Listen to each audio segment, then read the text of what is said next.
Seattle, Thursday, 8:42 p.m. Wallingford kitchen. Rain needling the window like it has an errand. The stovetop is off. The pan I set out for stir-fry sits there like a question I forgot to answer. The house smells like wet wool, and the lemon hand soap Jenna likes because it makes our sink feel coastal instead of inland rain. The front door clicks. Her laugh arrives before she does, too bright for a hallway. She shakes out her umbrella in the porch light, snowmelt hair, lipstick that says she remembered herself today. Book club ran long, she calls, towing off boots. Maya brought this ridiculous cheese from De Laurenti, and then we argued about the ending like 12 judges. I check the time on the microwave for no reason other than it's the kind of number that doesn't lie. 8:43 p.m. book club. Runs long now like Thursdays are their own season. What ending? I ask, deliberately light. Remind me. Jenna leans in and kisses my cheek. Her coat is damp. Her perfume is something hotel soap clean she swears is from Sephora. She drops her tote on the chair, taps the cover of the book sticking out. The Secret History. It's face up because she's good at props. The bit with the snow, she says, waving a hand. The whole fate thing. What did Zoe think? I ask, stacking dishes to rinse and not rinse. She's usually team morality. Jenna's hand pauses over the tote's zipper. Zoe couldn't come, she says. Kid fever. It was just me, Maya, and Shauna. The usual. We don't have a Zoe, not in their club. They're Maya, Shauna, Priya. Sometimes a woman from Jenna's office who has opinions in all caps. I dry my hands on a towel that suddenly feels too clean. Got it, I say. Did you ever finish the last chapter? You were stuck on campus when... We didn't get that far, she cuts in breezy. It was mostly catching up. On the counter, my phone lights with a push email I haven't turned off yet. Pay by phone. Your session ended at 8:21 p.m. Location, 28506, 2nd Ave in Blanchard. It's not mine. The subject line is polite, like a neighbor telling you the porch light burned out. Jenna is wiping rain off her phone with a napkin, thumb glued to glass, and I suddenly hate the napkin for being so useful. How were the kids? She asks, looking up at me the way she always does, like I'm the steady in the room. Max's math homework tried to fight him and lost, I say. Lily practiced her violin on the song that makes the cat leave the house. She wants you to braid her hair for the field trip. Her text had 8 exclamation points. Jenna smiles. It's the real one, the one that lands on me like a blanket. I'll do it in the morning, she says, then peels off her sweater. Underneath, a black top I've never seen. New. The tag would call it square neck. The mirror would call it notice me. You ate? I ask. Cheese, she says. Too much. And those little pickles. I look at the untouched pan again. Okay, I'll make something for the gremlins. You want tea? Please, she says, and walks down the hall. The bedroom door clicks closed with the I just need to change click. Not the hide click. I try not to categorize doors. Water in the kettle. Blue flame. The cat returns because the kettle means normal. I set mugs, open the cabinet for chamomile, find a stack of envelopes I put there to hide from myself. Good to go. Tell a statement. The State Route 99 tunnel stares up at me in tiny type. Thursday, Thursday, Thursday. The line items March 6:37 p.m. NBSR 99 tunnel entry. Belltown. 9:06 p.m. SBSR 99 tunnel exit. Soto. Book club in Ravenna doesn't require the tunnel. I put the statement back like I didn't touch it. When she returns, Jenna has her hair up in a knot I can never replicate.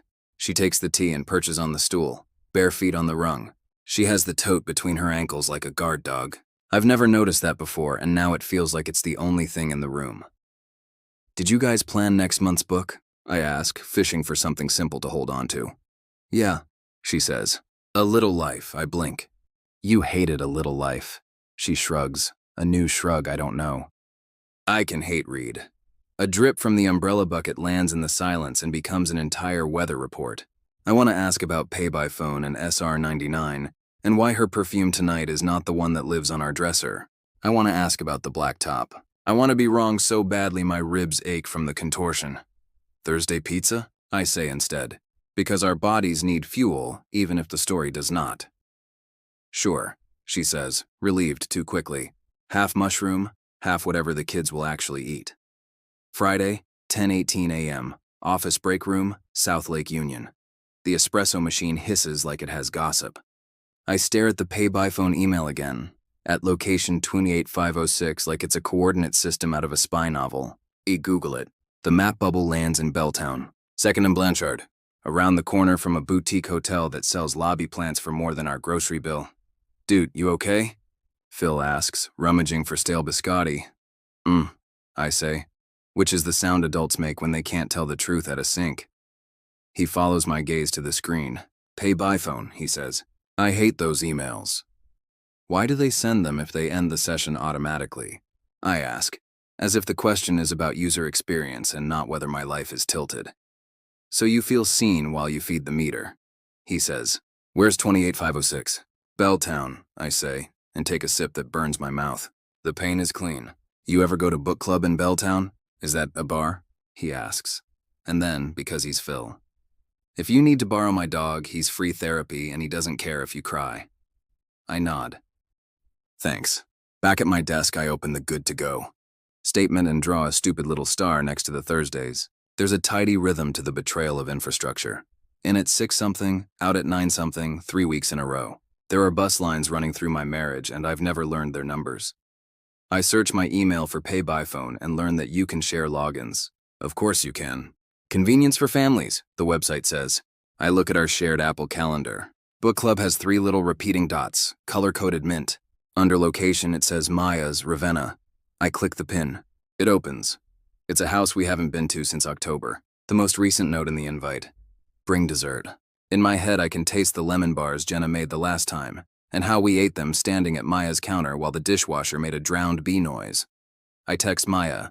Random Q. You hosting next month? 3 dots. Then, we paused, remember? Shauna's baby plus Priya's mom in hospital. Maybe in spring. Why? I stare at the phone until it turns itself off. Then I stare at my hands because they can't be trusted. Thursday, a week later, 6:02 p.m. Green light bleeding through rain. Jenna is doing the thing where she puts on mascara using the hallway mirror because the bedroom mirror has bad lighting. She wears the black top. She adds a soft sweater over it that says nothing to see here. She smells like that hotel soap again. Don't wait up, she says, grabbing the tote. Shauna wants to do a debrief and you know how she gets. She uses the word debrief about fiction, I say. I know. Jenna laughs and doesn't look at me. Before she steps out, she touches the back of my neck the way she used to before job interviews, light and grounding. The touch lands and sails right through me. When the door closes, the house flattens. The kids are at Lily's orchestra rehearsal. My pickup is at 8. The cat does a patrol and collapses on the dryer like a tired landlord. At 6:21, a new email. Good to go. NBSR 99 tunnel entry. The subject line is a decision. I pick up my keys before I think of what I'll say if I get where I'm going. Car. The wipers thump. The 99 ramp is a slick tongue pulling cars toward downtown. In the tunnel, the world becomes amber and rules. I follow the exit for Belltown like I'm not the kind of person who follows things. And in Blanchard, 6:37 p.m. I kill the engine 2 blocks away and become another sedan in the rain. People walk with their heads down. Seattle familiar with water. A couple laugh under one umbrella. A man rides a bike and curses at a lift. The boutique hotel glows like it thinks it's Paris. At 6:44, she appears. The black top under the sweater, the tote, the wedge boots that make her 2 inches taller and belong to a person who doesn't chase cats off counters. She doesn't look around. She walks like she has been here before. She stops beneath the awning. A man in a peacoat approaches from First Avenue. He's right out of Central Casting. Mid-30s, neat stubble, earnest conference speaker face. He smiles the way people smile when they know the end of a sentence before it happens. They don't touch. They stand too close. They speak like there are microphones pinned under their collars. Then they go in, I stay. I don't take a picture. I don't get out of the car.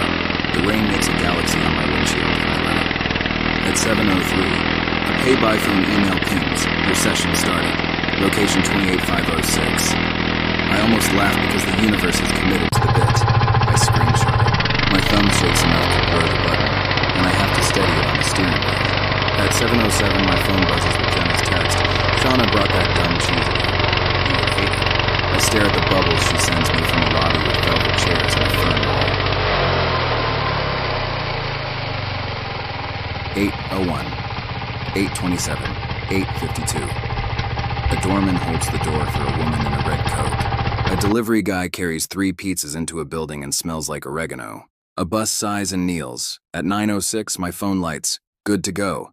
SBSR 99 tunnel exit. Beside it, another email. Pay by phone. Your session ended at 9:02 p.m. I see the couple again in the glass as the lobby spits them back. They don't touch. They split at the corner like they practiced. She heads toward her car. He north, hands in pockets like he's just a person going somewhere else. I have 10 minutes to get to Roosevelt for orchestra pickup. My chest feels like I've been sprinting while sitting still. I put the car in gear and pull away from the curb. My hands know how to drive home, even if the rest of me forgot. 14 a.m. Friday. Kitchen. Braid time. Lily sits on a stool, affronted by the world in the way only a 7th grader can be. Why do we have to leave at exactly 8:27, she asks, when Ms. Talbot is always late? Because traffic has a religion, I say, dividing her hair into 3 clean sections. And we respect it.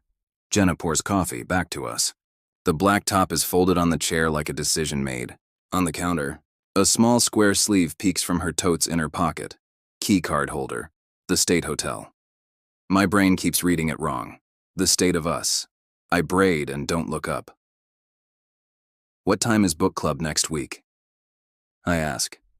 I might take Max to Green Lake and bribe him into running. Jenna's cup pauses halfway.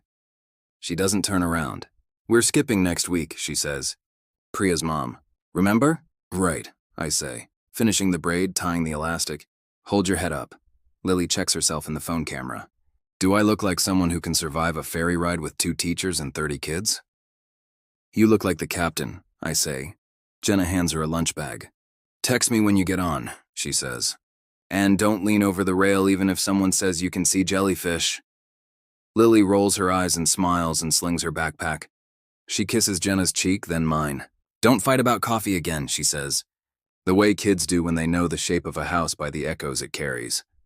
When the door shuts behind her, the room exhale sounds like fatigue. Tell me, Jenna says, finally turning. The key card sleeve has disappeared from the tote. Whatever it is you're holding between your molars.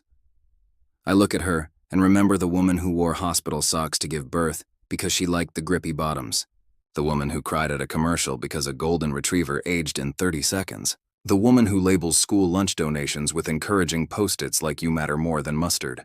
I also see the woman under an awning in Belltown holding a tote between her ankles so nothing falls out. Where's Maya's house? I ask. Which street? Jenna blinks. Why? Because our tunnel bill thinks you're downtown on Thursdays, I say. And Pay by Phone thinks you feed a meter near 2nd and Blanchard. And Maya says there's no book club until spring.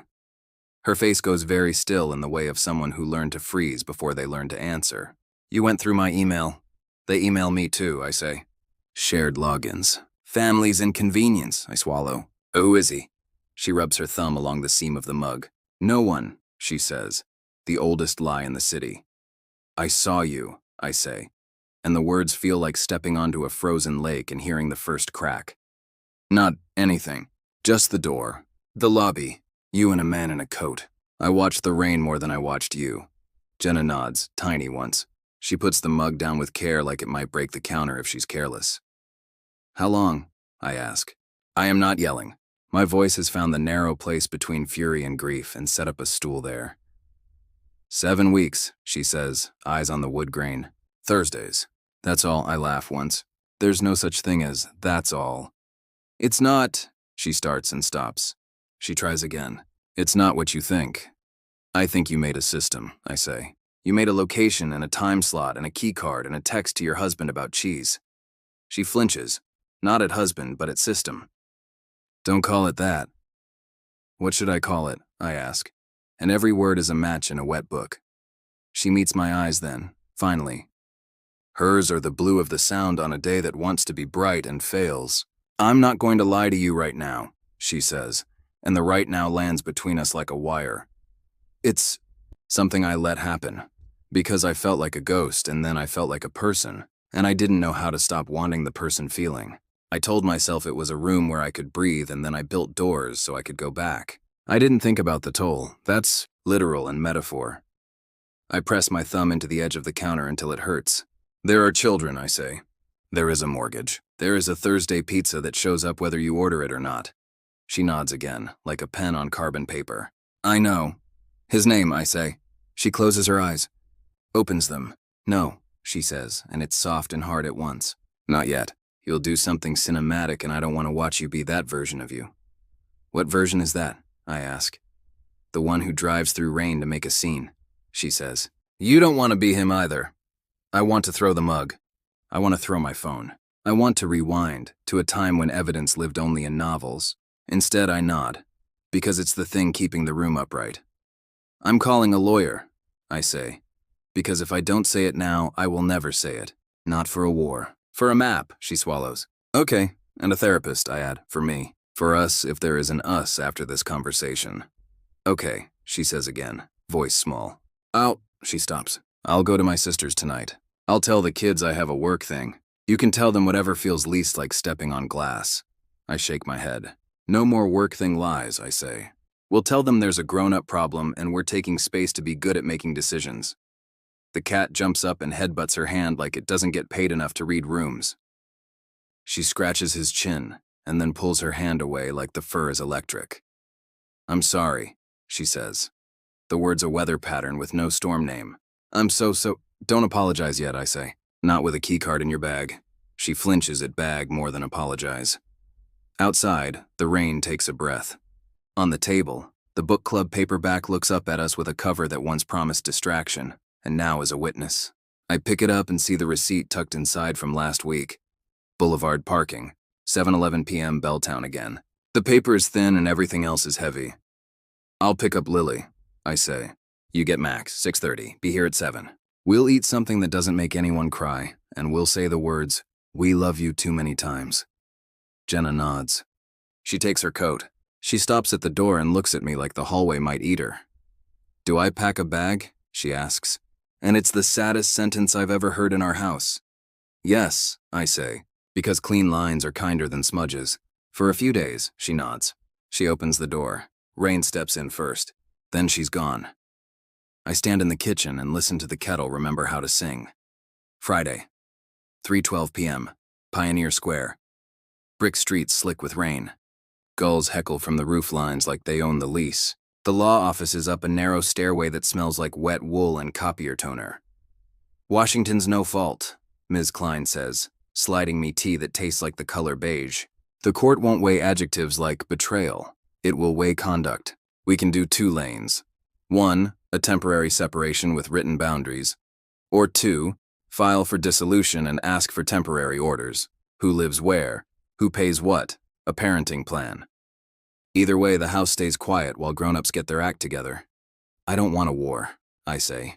I want oxygen. Good, she says. Then we write for oxygen. You keep the kids routine. She doesn't bring third parties around them. No overnights with anyone.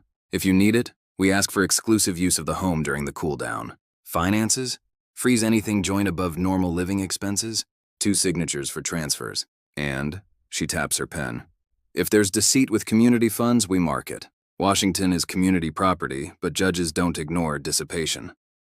I don't want his name, I say before she asks. I don't want to carry it around. You don't have to, Ms. Klein says. We're not litigating the other man. We're litigating boundaries. If he makes contact, we document and move. She slides me a 1-page separation memorandum template. It has boxes like a fire drill. Where we sleep. What we tell the kids. Money, outside contact. Devices.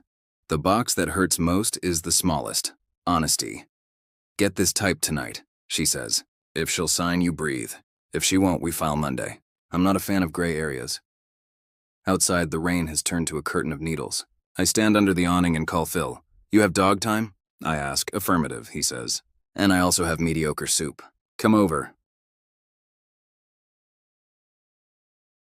4:06 p.m. Phil's apartment in Fremont. His dog, Moose, is the emotional support equivalent of a weighted blanket with a tongue. I bury my hands in his fur and tell Phil about tunnels and keycards and the lobby that glowed like it had secrets to sell. You didn't do anything stupid, Phil says when I finish. I watched a door, I say. That's not stupid, he says. That's a verb that buys you tomorrow. We write the memorandum at his kitchen table.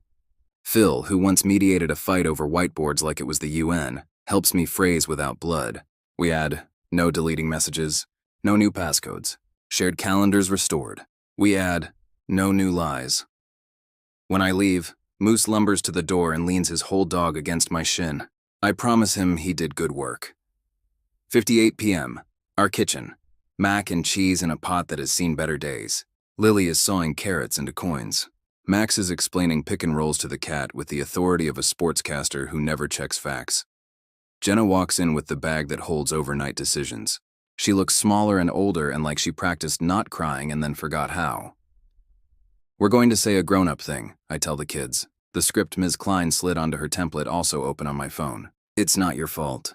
It's about us. We love you. We're going to take a few days to make good decisions with quiet brains. Lily's eyes search our faces the way people search weather maps. Are you divorcing? She asks blunt. 7th graders don't do euphemism. We don't know, I say. We're separating for a few days. We're not moving houses. We're moving rooms. Do I have to switch schools? Max asks, immediate and practical. No, I say. You have to eat dinner and remind me to sign your permission slip. Jenna rests her hand on the chair back like it's the only thing she trusts to hold. I'm going to Aunt Megan's for a few nights, she says. You can call me. Whenever, for anything. I'll braid your hair on FaceTime if I have to. Lily's chin wobbles, then steadies because teenagers hate wobble. Are we allowed to be mad? She asks. Always, I say. Anger is not a disallowed emotion in this house. Max nods like I've given him a new play. Okay, he says. Can I have 2 bowls? Jenna laughs at that and then bites it back, a sound that belongs in a different kitchen, a different month. After the kids retreat with bowls and screens, she and I stand on the white noise. I talk to a lawyer, I say. I slide the memorandum over. This is oxygen, she reads. She doesn't argue the boxes. At outside contact, she winces like the word has sharp edges. I'll send a message, she says, voice low. A real one, not a see you later. A stop. Show me, I say, and hate that I need it and am grateful that I do. She types, thumbs pausing at name and then moving with a decisive jerk. She writes, this stops now. No calls, no messages, no meetings. Do not contact me or my family. Do not approach me at work. I meant the feelings, and I still choose my house. Do not make me choose again, she shows me. I read it twice. I nod once, she signs the memorandum. I sign. We both stare at our names like we're reading a playbill for a show we didn't want tickets to.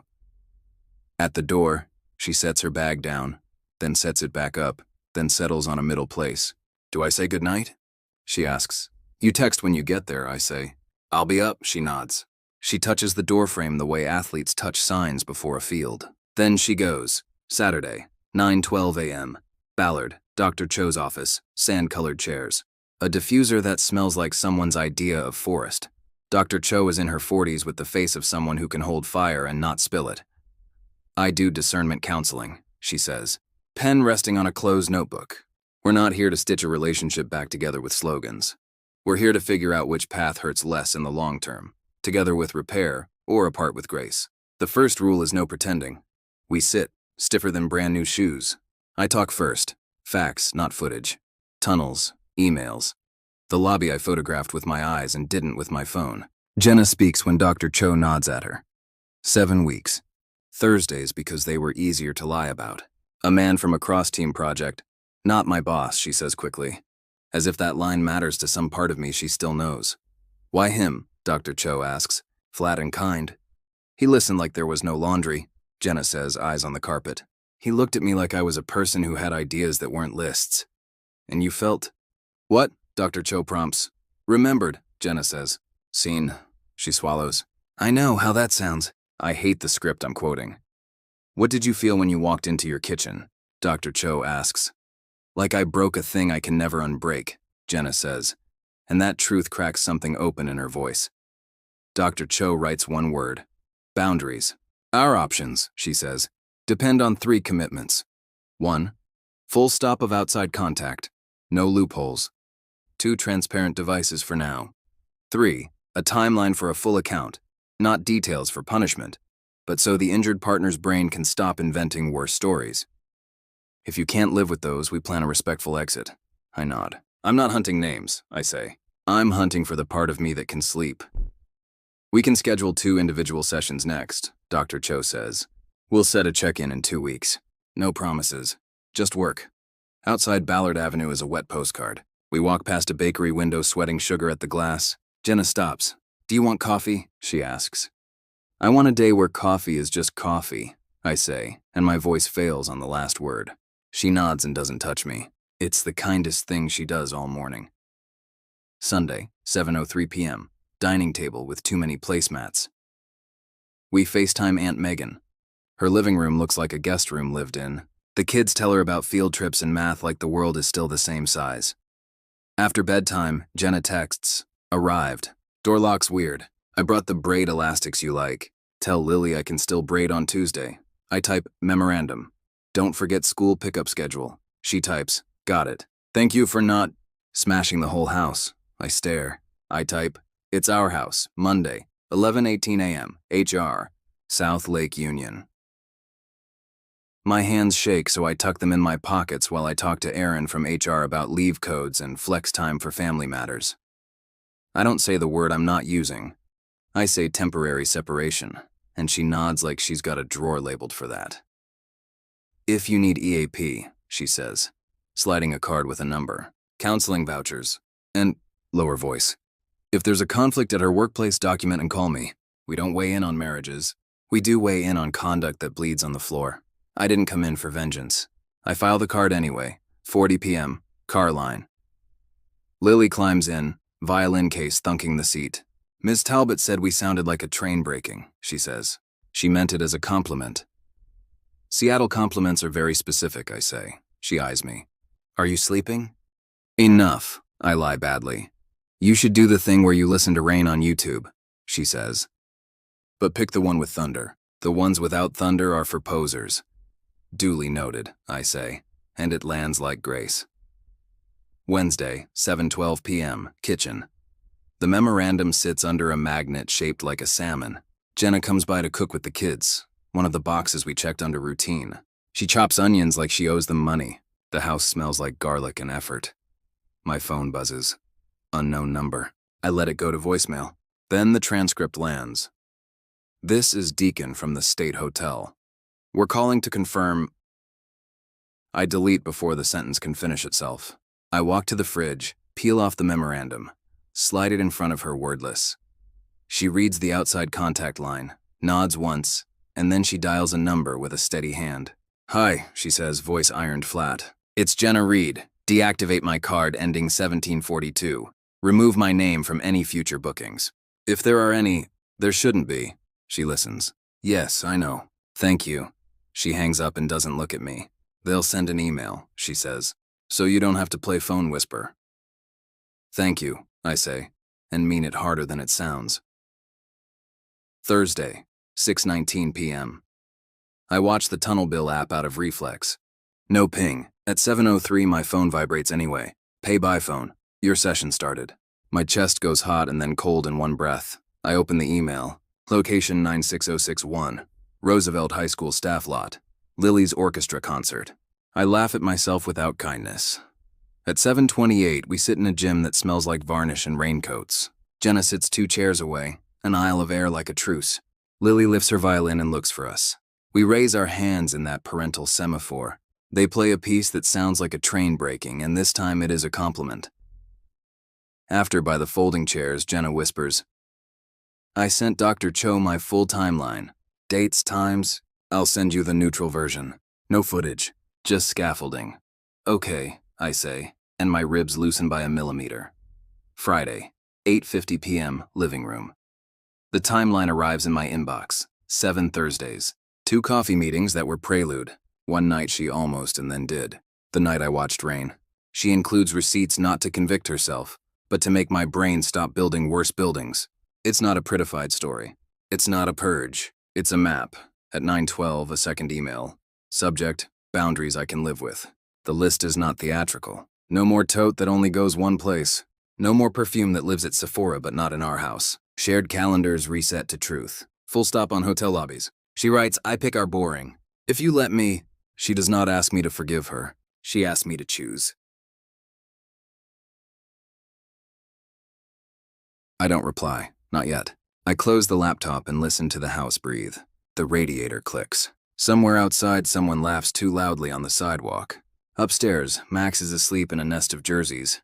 Down the hall, Lily has taped a program from the concert to her mirror and is pretending not to be proud. The doorbell rings. Phil, with Moose, and 2 pints of Molly Moons like he's running disaster relief. Moose leans his whole dog against my knee and sighs like a monk.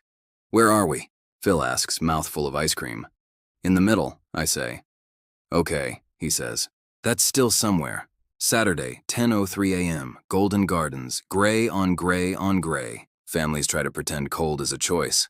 Jenna stands 6 feet away, hands in her pockets, like we met for a hostage exchange with the sound as witness.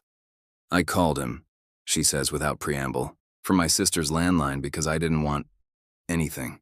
I said the words 'do not contact me,' and I said them like a list I meant. He said one thing that tried to be a feeling and I hung up. You can be as angry as you want about how long it took me to grow the spine."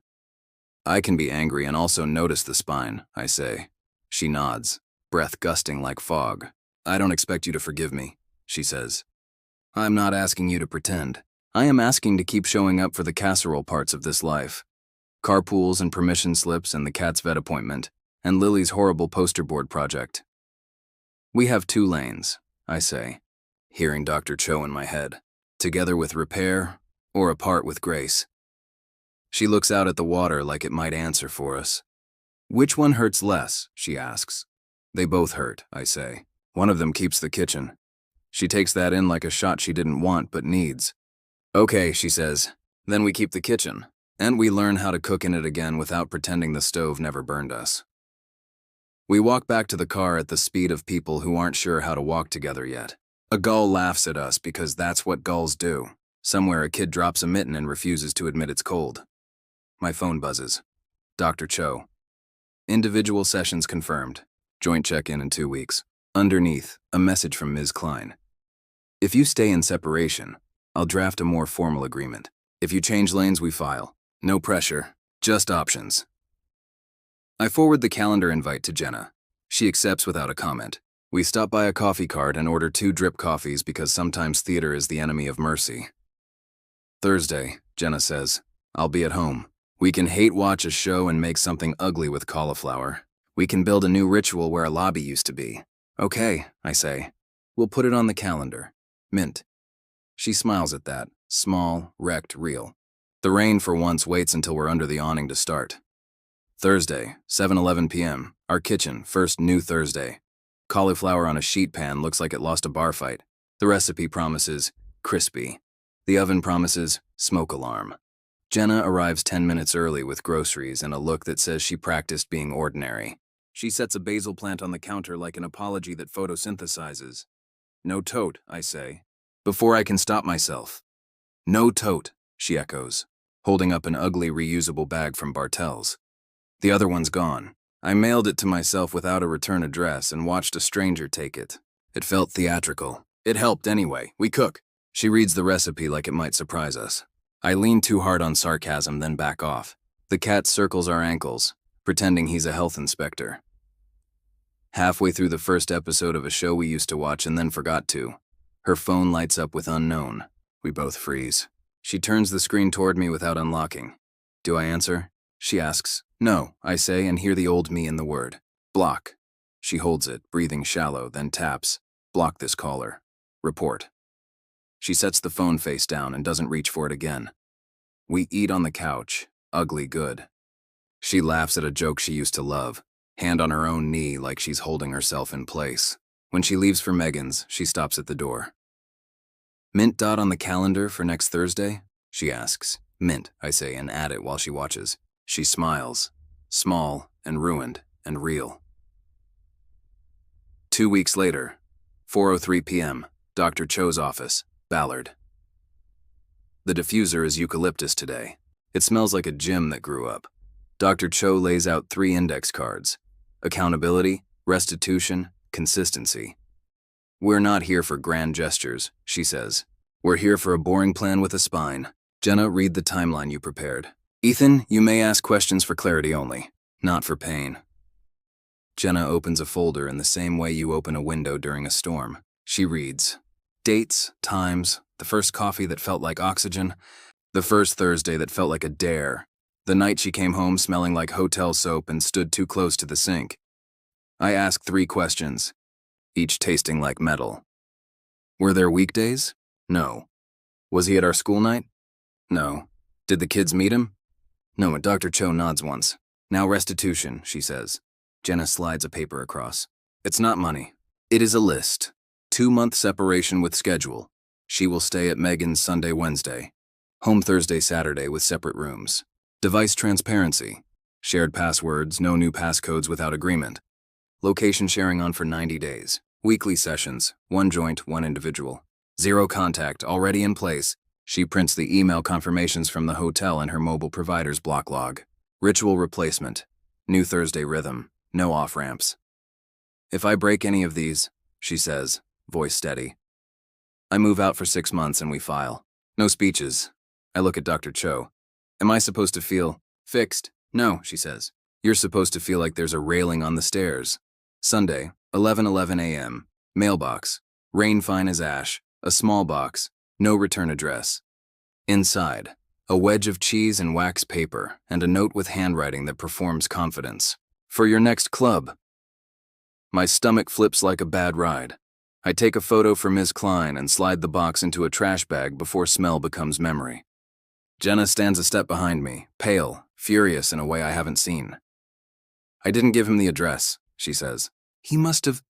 She stops then. He must have looked at a calendar invite months ago and assumed. I'll handle it. She texts Ms. Klein. Cease and desist letter. Harassment. No contact already established. Ms. Klein. On it. Preserve packaging. Jenna walks the bag out to the alley and slams the lid on the bin. The sound is ridiculous and perfect. Thank you, I say when she comes back in. Wet to the hairline. Anger is not a disallowed emotion, she says. And for the first time in weeks, I hear a line we both chose echo back. Wednesday, 8:29 p.m.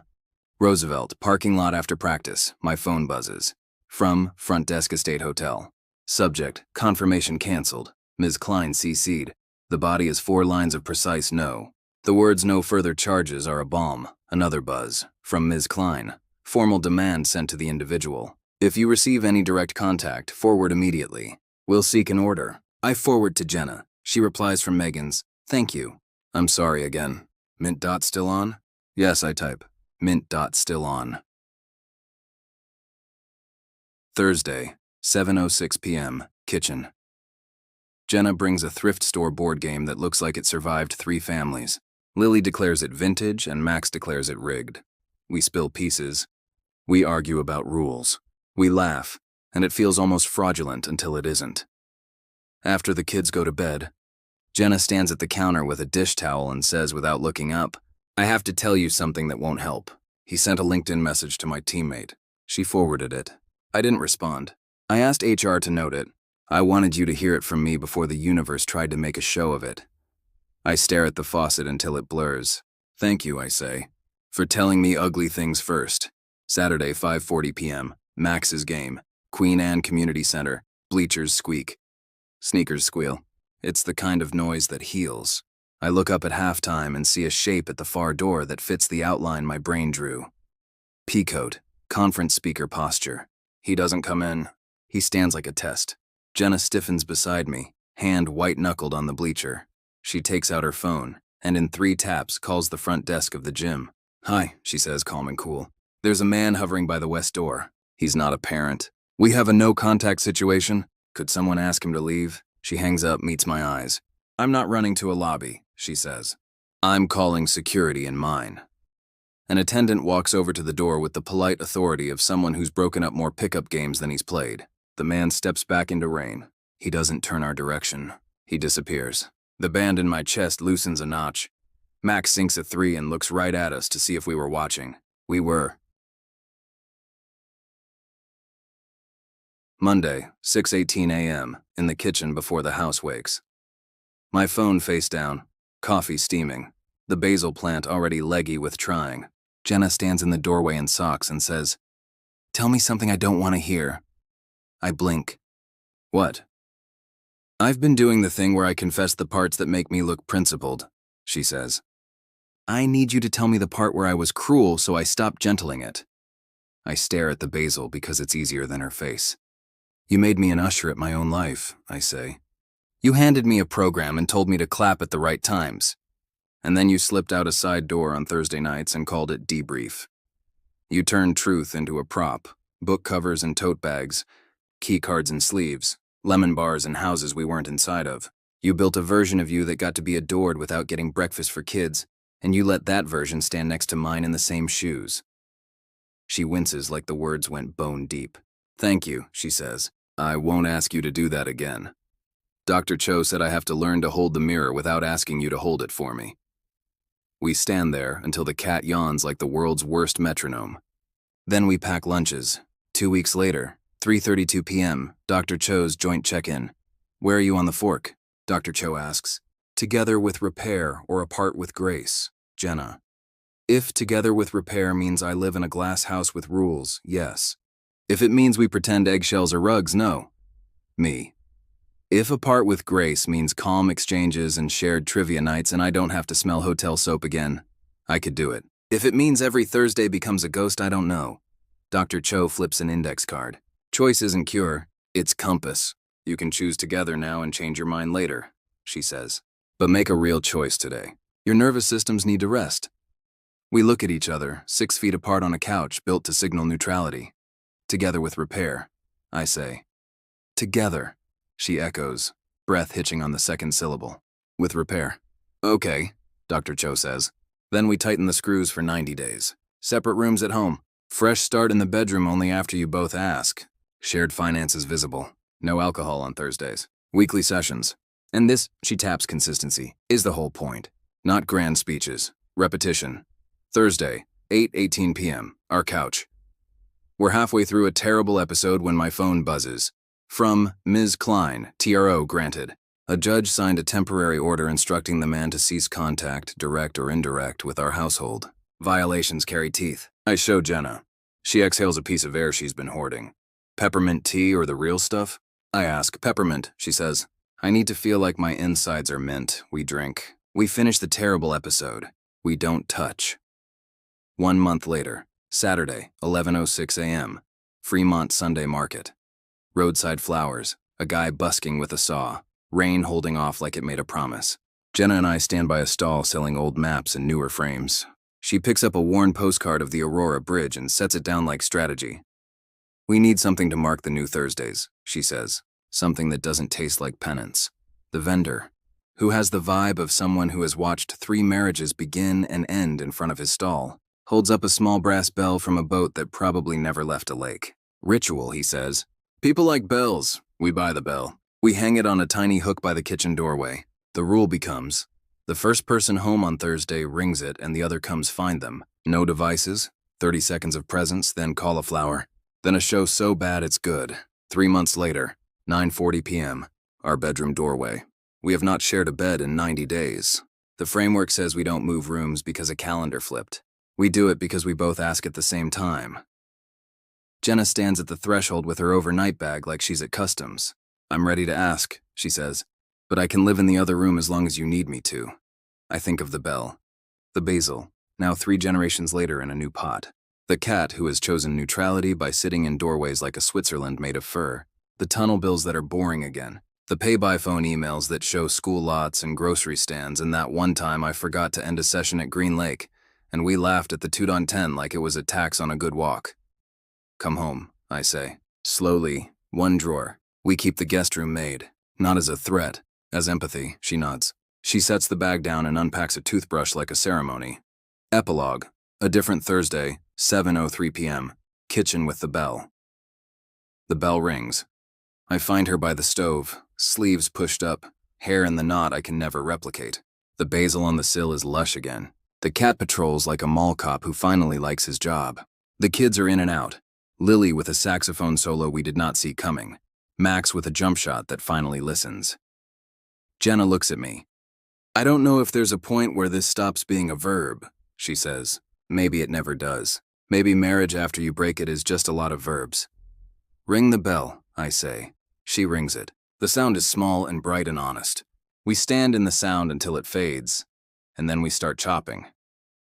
Later, in the mint light of a show that doesn't ask much of us, her phone lights with a calendar reminder. Book club. April. Cancelled. She deletes it. She adds a new recurring event. Bell, cauliflower, bad TV.